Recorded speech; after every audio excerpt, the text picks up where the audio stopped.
오늘 우리에게 주신 하나님의 말씀은 고린도후서 9장 14절 15절 8장 1절에서 4절까지의 말씀입니다.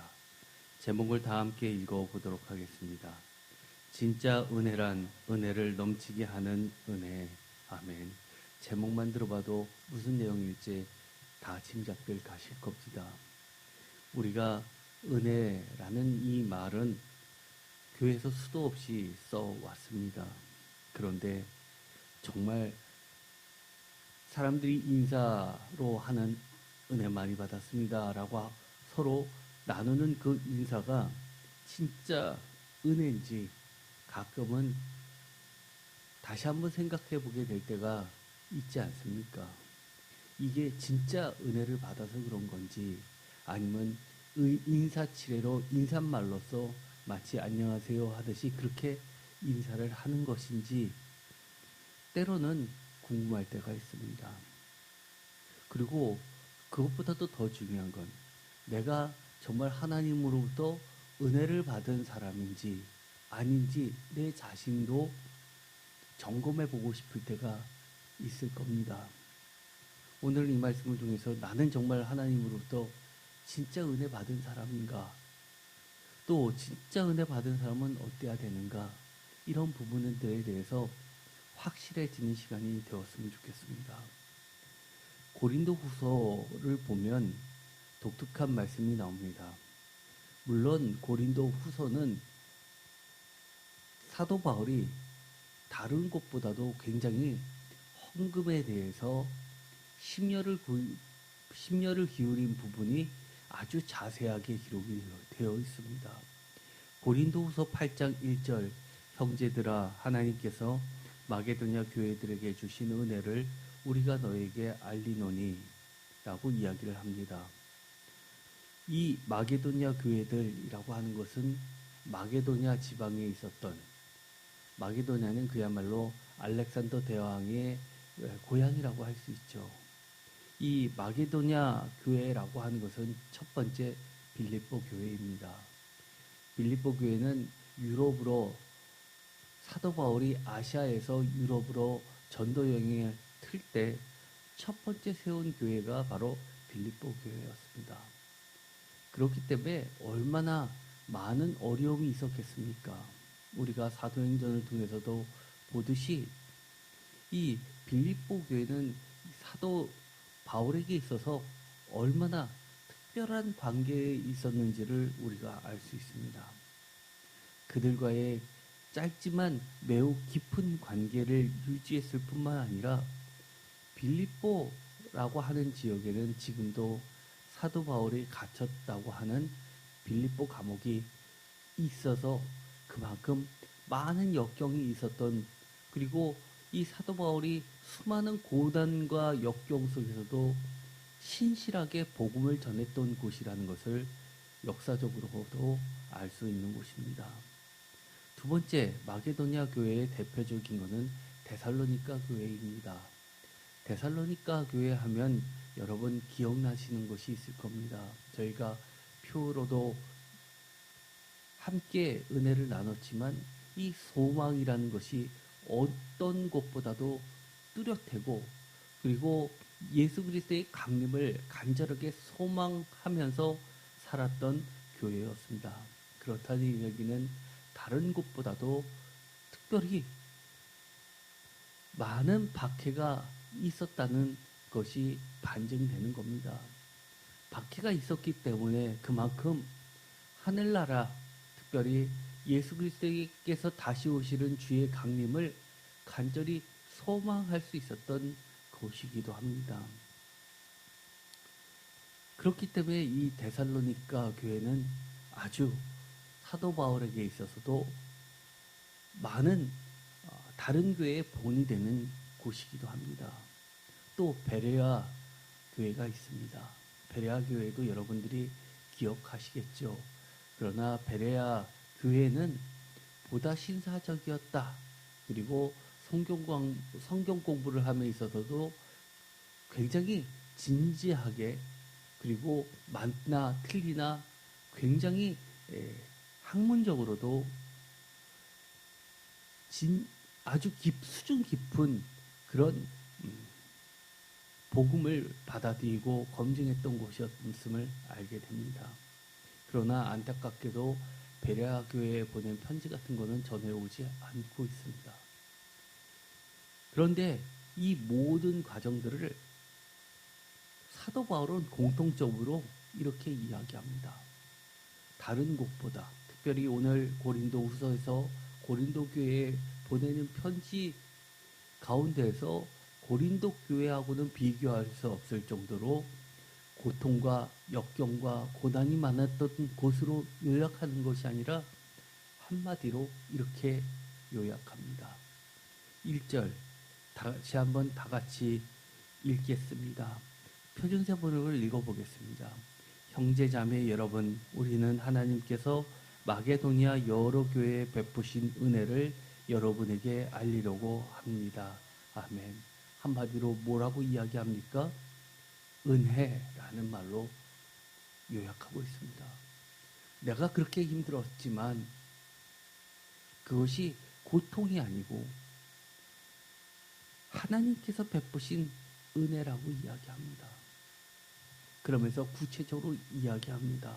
2절 다 같이 읽겠습니다. 환난의 많은 시련 가운데서 그들의 넘치는 기쁨과 극심한 가난이 그들의 풍성한 연보를 넘치도록 하게 하였느니라. 아멘. 표준서본으로도 읽어보겠습니다. 다 같이 읽겠습니다. 그들은 큰 환난의 시련을 겪으면서도 기쁨이 넘치고 극심한 가난에 쪼들리면서도 넉넉한 마음으로 남에게 베풀었습니다. 아멘. 어땠다고요? 극심한 가난에 쪼들리면서도 넉넉한 마음으로 남에게 베풀었습니다. 큰 환난의 시련을 겪으면서도 기쁨이 넘쳤습니다. 라고 이야기를 합니다. 정말 이 이야기를 들으면 왜 사도 바울이 환난의 많은 시련 가운데서도 고통이라고 이야기하지 않고 하나님께서 마게도냐 교회들에게 주신 은혜라고 이야기를 하는지 우리는 알 수 있습니다. 여러분들은 여러분의 삶이 지금 환난의 많은 시련 가운데 계십니까? 그 환난의 많은 시련 가운데 이 고통이 도대체 언제까지 이어져야 되는지 막막하십니까? 아니면 그 가운데서도 하나님께서 여러분들에게 베푸신 기쁨과 또 넘치는 은혜를 경험하게 하십니까? 3절에 보면 이렇게 이야기합니다. 내가 증언하노니 다 같이 읽겠습니다. 그들이 힘대로 할 뿐 아니라 힘에 지나도록 자원하여 이 은혜와 성도 섬기는 일에 참여함에 대하여 우리들에게 간절히 구하니. 새 번역으로도 읽겠습니다. 내가 증언합니다. 그들은 힘이 닿는 대로 구제하였을 뿐만 아니라 오히려 힘에 지나도록 자원해서 하였습니다. 그들은 성도들을 구제하는 특전에 동참하게 해달라고 우리에게 간절히 청하였습니다. 아멘. 그들의 정말 다른 사람의 시선이 두려워서 하는 것이 아니라 진심으로 하는 것이라는 것을 이 하나의 단어 속에 우리는 알 수 있습니다. 그들은 성도들을 구제하는 어디에요? 특전에 동참하게 해달라고 우리에게 간절히 청하였습니다라고 이야기합니다. 또야가 아니라 특전이라고 이야기합니다. 여러분들은 어떠십니까? 우리가 신앙생활을 하다 보면 힘들지만 남에게 베풀어야 되는 순간들이 반드시 찾아오게 됩니다. 그럴 때 여러분들은 마음속 깊이 하나님께 감사하면서 힘대로 할 뿐만 아니라 힘에 지나도록 자원하면서 정말 특전이라고 생각하시면서 참여를 하십니까? 그렇다고 하면 사도 바울이 자랑하고도 남을 정도의 정말 하나님이 기억하시는 성도들이십니다. 그런데 가끔은 이런 분들 계시죠. 심지어 11조도 포미 유지비처럼 생각하시는 분들 많이 있습니다. 직분은 집사, 공사, 장로이기 때문에 11조 하나면 임원이 부끄러움에 처할까봐 11조만 딱 하시는 분들 계시죠. 그런데 이것은 누군가를 보여주기 위해서 아니면 누군가의 시선이 두려워서가 아니라 정말 하나님의 일이라고 하나님의 나라의 사명이라고 생각했기 때문에 간절히 구했다고 이야기합니다. 저는 이 구절을 보면 교회에서 그동안 제가 목회를 하기 전에 성도였을 때는 이 구절은 연보, 헌금을 어떤 목적 헌금을 가지고 내야 되는 날에 목사님들이 이 구절을 가지고 하고 나서 헌금을 걷는 그런 경험을 여러 차례 했었습니다. 그러다 보니까 이 구절은 많은 설교를 하지 않게 되는 것 같습니다. 그러나 이것은 단순히 헌금의 문제가 아닙니다. 단순히 돈의 문제가 아닙니다.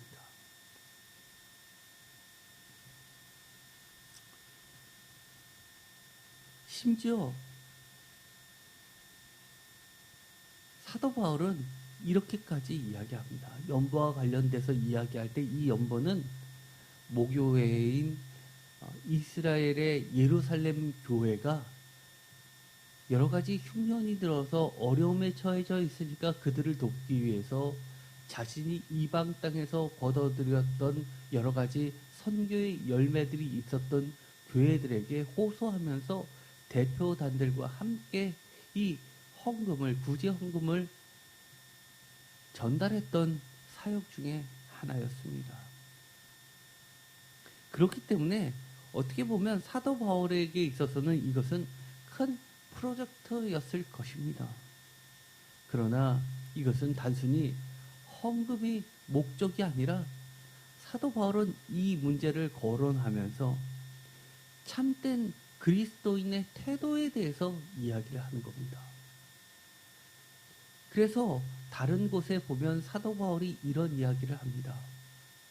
너희를 가난하게 만들기 위해서 이러는 것 아니다라는 이야기를 합니다. 오히려 넘치는 은혜가 너희를 더욱 풍성하게 하기 위해서 내가 여러분들에게 헌금에 동참해 달라고, 연보에 동참해 달라고 이야기하는 것이다 라는 이야기를 합니다. 그러면서 그리스도의 이야기를 하죠. 그리스도의 그 가난하심으로 수많은 사람들이 오히려 풍요로워지지 않았느냐라고 이야기를 하면서 우리들이 드려지는 이 헌금이 단순히 돈의 문제가 아니라는 것을 명확하게 하고 있습니다. 그런데 이 태도라는 것에 대해서 우리가 다시 한번 관심을 가질 필요가 있습니다. 저는 오늘 이 설교를 통해서 단순히 헌금의 문제가 아니라 태도의 문제라는 것을 우리가 명확하게 한다면 이 구절은 평소에도 지금 우리가 이 예배를 통해서 어떤 목적을 가지고 헌금을 걷는 시간이 따로 없지 않습니까? 헌금과는 아무런 관계없이도 우리의 신앙생활에서 우리가 진짜 그리스도인인지 아닌지를 분별해내는 매우 중요한 본문이라는 겁니다. 여기서 이렇게 이야기를 합니다. 고린도후서 9장 14절 다 같이 읽겠습니다. 또 그들이 너희를 위하여 간구하며 하나님이 너희에게 주신 지극한 은혜로 말미암아 너희를 사모하느니라. 말할 수 없는 그의 은사로 말미암아 하나님께 감사하노라. 표준서본으로도 읽어보겠습니다. 14절부터 읽겠습니다. 그들은 또한 여러분에게 주신 하나님의 넘치는 은혜를 보고 여러분을 그리워하면서 여러분을 위해 기도할 것입니다. 말로 다 형용할 수 없는 선물을 주시는 하나님께 감사합니다. 여기서 보면 중요한 단어를 이야기합니다. 은혜, 감사라는 말을 통해서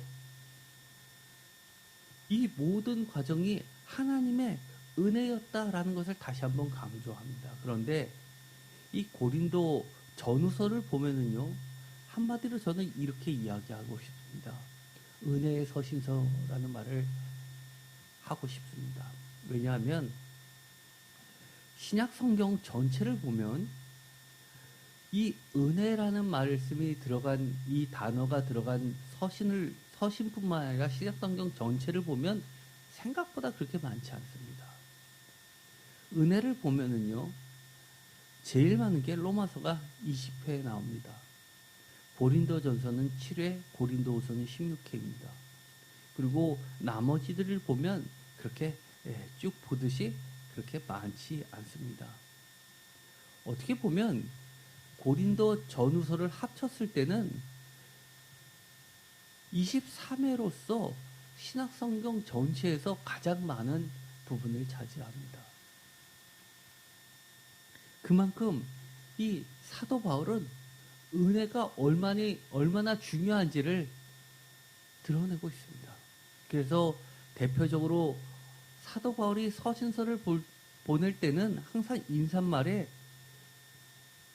고린도전서 1장 3절에 있는 것처럼 하나님 우리 아버지와 주 예수 그리스도로부터 은혜와 평강이 있기를 원하노라 라고 하면서 은혜를 항상 인사말로 쓸 정도입니다. 그러면서 4절에 보면 그리스도 예수 안에서 너에게 주신 하나님의 은혜로 말미암아 내가 너희를 위하여 항상 하나님께 감사하노니라고 이야기를 합니다. 고린도전서 2장 12절을 보면 이렇게 되어 있습니다. 다 같이 읽겠습니다. 우리가 세상의 영을 받지 아니하고 오직 하나님으로부터 온 영을 받았으니 이는 우리로 하여금 하나님께서 우리에게 은혜로 주신 것들을 알게 하려 하십니다. 여기서 보면은요, 은혜라는 이 단어를 단순히 헌금의 문제로 이야기하지 않습니다. 오히려 헌금은 많은 은혜 가운데 하나라는 것을 명확하게 하고 있습니다. 하나님께서 우리에게 주신 은혜, 이것은 하나님으로부터 온 영을 통해서 받은 모든 것들입니다. 그러다 보니 우리는 항상 뭐하고 싸우게 되냐면 세상의 영으로부터 오는 것들과 다툴 수밖에 없습니다. 어떻게 보면 이 헌금이라는 것을 두고 보더라도 사실 그렇습니다. 내가 내는 이 물질이 너무 아깝다라고 생각한다면 사실 우리가 세상적 기준으로 이 헌금을 바라보기 때문인 겁니다. 솔직히 한번 더 이야기해 볼까요? 헌금을 많이 내신 분들 또한 이 헌금이 그렇게 귀하지 않기 때문에 내는 겁니까? 아니요, 그렇지 않습니다. 물질은 다 귀합니다. 그럼에도 불구하고 세상과 싸워서 내가 이 세상 것보다는 하나님의 것을 더 귀하게 여기기 때문에 이 모든 것이 하나님으로부터 왔다는 은혜를 알기 때문에 이것을 내놓을 수 있는 겁니다. 또 이런 경우도 있죠. 우리가 교회 생활을, 신앙생활을 해보면 목사님들이 이런 말씀을 많이 합니다. 우리 교회는 부자들이 많이 있지 않습니다. 오히려 헌금을 보면 정말 어려운데도 불구하고 내신 분들이 더 많이 있습니다. 이런 말들을 많은 교회들의 목사님들이 공통적으로 합니다. 사실 제가 평신도로 있을 때는 그런 이야기를 들으면 저는 그런 생각을 가졌습니다. 정말일까? 아유, 그냥 하는 소리겠지. 우리 교회에 얼마나 부자들이 많고 그들이 내는 헌금이 얼마나 많은데 설마. 그런데요, 제가 목회자가 되고 나서 보니까 정말 너무너무 어려운데 정말 수입이 별로 없는데도 불구하고 정말 열심을 다해서 내시는 분들이 많습니다. 그렇기 때문에 우리는 이 사도 바울이 은혜라고 할 때 그 은혜가 우리들이 생각하는 그 수준을 훨씬 뛰어넘고 있다는 사실을 우리는 기억할 필요가 있습니다. 항상 은혜 앞에 무슨 말씀을 하냐 하면 고린도전서 3장 10절에서도 이런 이야기를 합니다. 내게 주신, 다 같이 읽겠습니다. 하나님의 은혜. 언제나 이 은혜는 하나님으로부터 오기 때문에 이 은혜를 받고 나면 내 삶이 달라진다고 이야기를 합니다. 고린도전서 15장 10절을 보면 대표적으로 이렇게 이야기합니다. 다 같이 읽겠습니다. 그러나 내가 나 된 것은 하나님의 은혜로 된 것이니 내게 주신 그의 은혜가 헛되지 아니하여 내가 모든 사도보다 더 많이 수고하였으나 내가 한 것이 아니요 오직 나와 함께 하신 하나님의 은혜로라. 아멘. 이 고린도전서 15장 10절의 말씀을 모르시는 분들이 없죠. 사도 바울이 하나님으로 받은 은혜를 깨닫고 나니까 어떻게 바뀌게 됩니까? 내게 주신 그의 은혜가 헛되지 아니하기 위하여 얼마나 자신이 애를 쓰고 있는지를 보게 됩니다. 심지어 내가 나 된 것은 하나님의 은혜라고 이야기하면서 그 결과가 내가 모든 사도보다 더 많이 수고하였으니 내가 꽤 잘했어가 아니라 이 모든 것은 또 뭐라고 이야기합니까? 오직 나와 함께 하신 하나님의 은혜로다 라고 이야기를 합니다.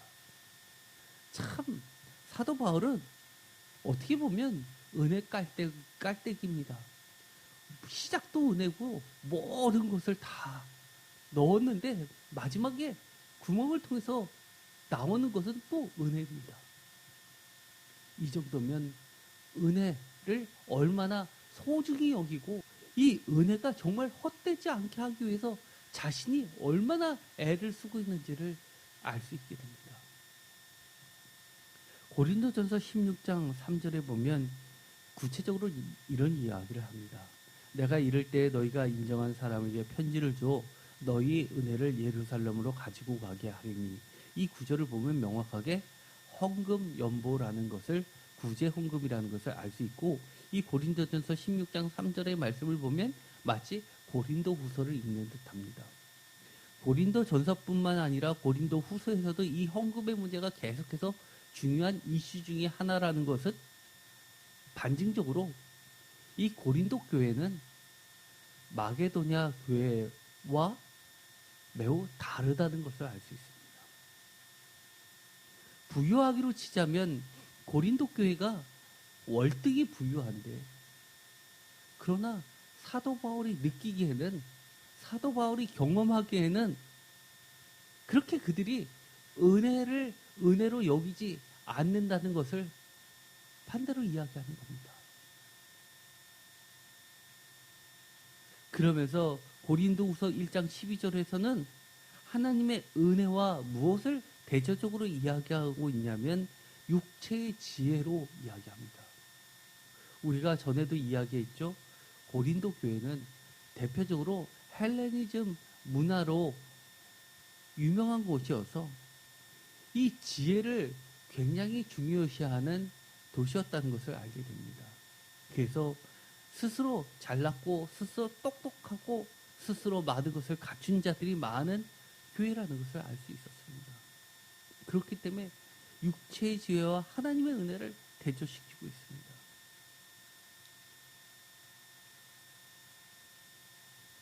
고린도후서 4장 15절, 이는 모든 것이 너희를 위함이니 많은 사람의 감사로 말미암아 은혜가 더하여 넘쳐서 하나님께 영광을 돌리게 하려 합니다. 이 구절을 통해서도 우리가 느껴지는 것은 사도 바울은 은혜를 어떻게 이야기하고 있냐면, 은혜는 정지되어 있는 것이 아니라는 겁니다. 정량이 아니라는 겁니다. 은혜는, 은혜 자체가 또 다른 은혜를 계속해서 생산해낸다고 이야기를 하는 겁니다. 그러면서 고린도후서 6장 1절에서 보면 하나님의 은혜를 헛되이 받지 말라라고 하면서 2절에 이르시되 내가 은혜 베풀 때에 너에게 듣고 구원의 날에 너를 도왔다 하셨으니 다 같이 읽겠습니다. 보라 지금은 은혜 받을 만한 때요 보라 지금은 구원의 날이도다.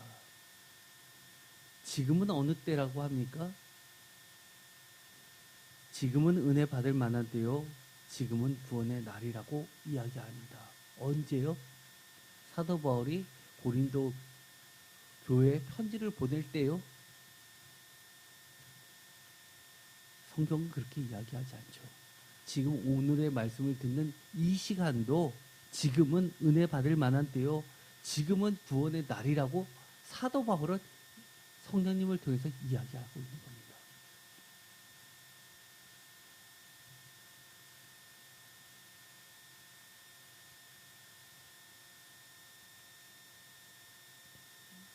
고린도 후서를 통해서 계속해서 이야기하는 것은 자기 자신을 뭐라고 소개하고 있냐면 이 고린도 후서 8장 19절에는 우리를 뭐라고 표현하냐 하면 우리가 맡은 은혜의 일이라고 이야기하면서 우리의 중요한 사역 중에 하나가 바로 은혜를 전달하는 자라고 이야기합니다. 물론 이것은 그 전에 이 은혜의 구체적인 하나의 방편으로서 연보를 이야기했고 이 연보를 이 사도 바울과 동행하는 자들에게 맡겨준다면 이것을 성실하게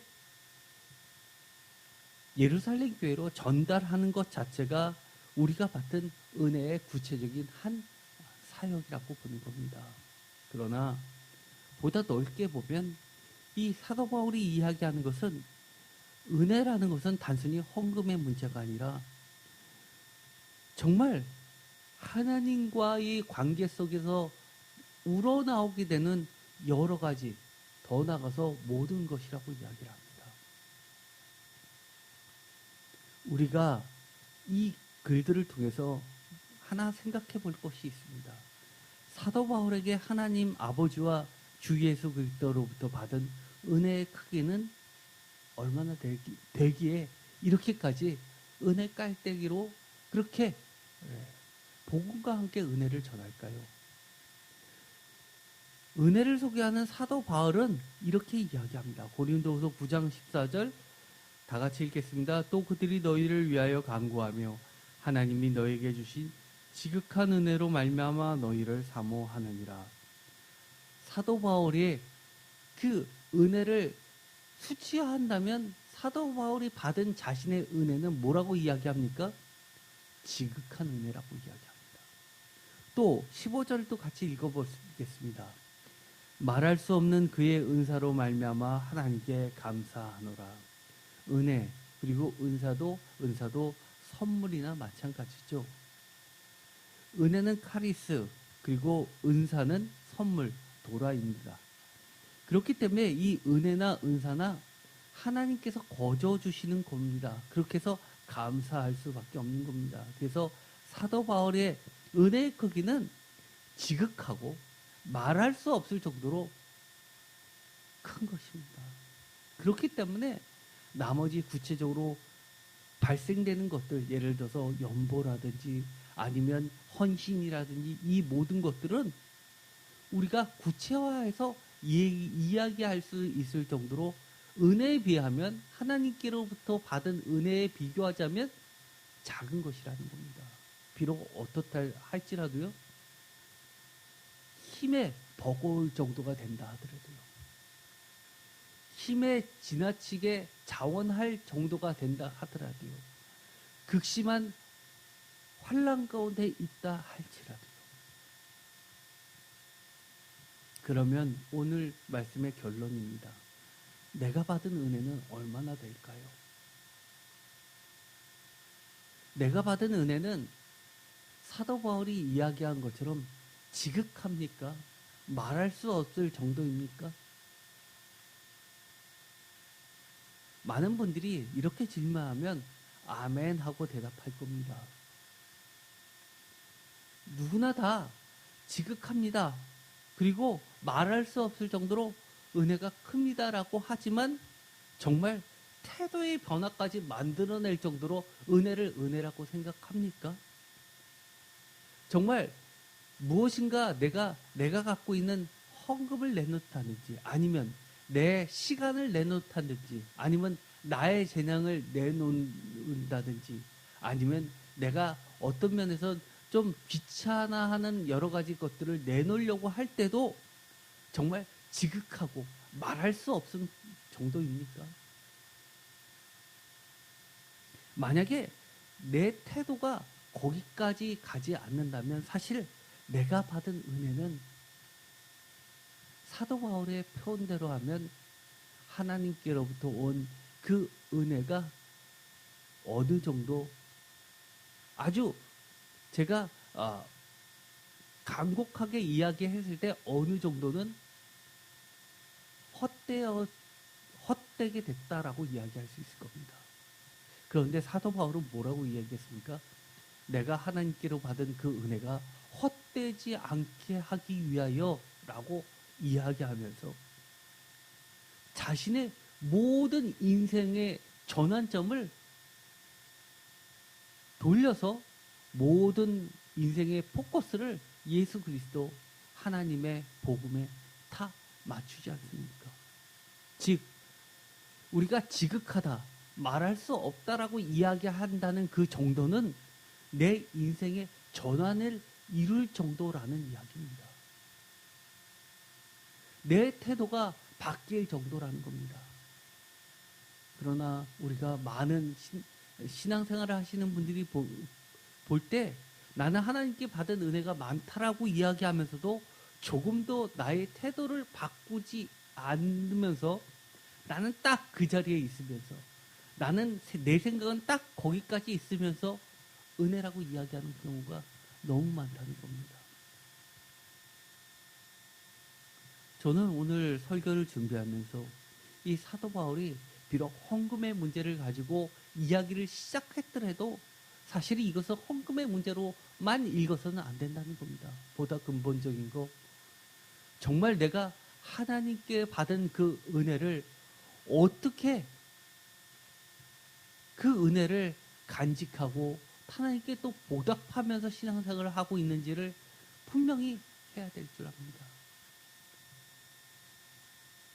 내가 노력해서 내가 열심을 내서 그 어느 정도 성취했다고 생각한다면 사도 바울이 이야기하는 은혜의 수준에는 결코 도달할 수 없습니다. 왜냐하면 이 사도 바울은 고린도후서 9장 13절에 이 카리스, 은혜와 15절에 연속해서 이야기하는 것이 바로 선물이라는 겁니다.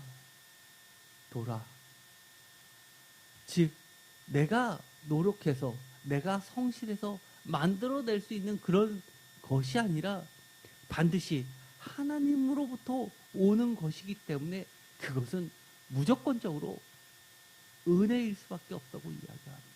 그렇다면 내가 받은 은혜는 사도 바울처럼 정말 지극하다라고 이야기할 수 있고 정말 말할 수 없다라고 이야기할 수 있고 또 내 태도 또한 내 인생 또한 정말 하나님의 은혜가 헛되지 않을 수 있게끔 바뀔 수 있는 것입니다. 다시 한번 오늘 말씀을 통해서 각자 자신이 정말 은혜를 하나님으로부터 받았는지 그리고 아직은 그 은혜를 은혜로 100% 여기지 않고 있는지 아니면 어느 정도까지는 은혜로 여기고 있는지를 한번 점검해 봤으면 좋겠습니다. 기도하고 마치겠습니다. 하나님 감사합니다. 오늘도 하나님께서 우리에게 주신 그 은혜를 다시 한번 돌아보게 하셨습니다.